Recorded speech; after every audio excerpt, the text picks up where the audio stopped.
Coimbatore special தக்காளி தண்ணி சட்னி எப்படி செய்யலாம்னு பார்க்கலாம் வாங்க. இதுக்கு 5 தக்காளியை நல்லா வாஷ் பண்ணி தோல் உரிகிற அளவுக்கு தண்ணியில் நல்லா வேக வச்சு சூடாறினதும் தக்காளியோட தோலை மட்டும் ரிமூவ் பண்ணி மிக்ஸி ஜாரில் சேர்த்து நல்லா நைஸாக அரைச்சி எடுத்துக்கலாங்க.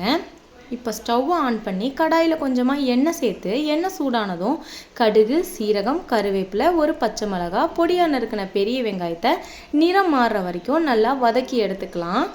நம்ம அரைச்சி வச்சுருக்கிற தக்காளி விழுது கூட தேவையான அளவுக்கு தண்ணி சேர்த்து லோ ஃப்ளேமில் 2 நிமிஷம் கொதிக்க வச்சுக்கலாங்க. இது கூட மஞ்சள் தூள், மிளகாய்த்தூள், மல்லித்தூள் உங்கள் காரத்துக்கு ஏற்ப சேர்த்துக்கோங்க. 1 ஸ்பூன் மிளகாய்த்தூளுக்கு 2 ஸ்பூன் மல்லித்தூள் சேர்த்துக்கோங்க. தேவையான அளவுக்கு உப்பு கலந்து 10 நிமிஷம் லோ ஃப்ளேமில் கொதிக்க வச்சு மல்லித்தலை தூவி இறக்குனீங்கன்னா தக்காளி தண்ணி சட்னி ரெடிங்க.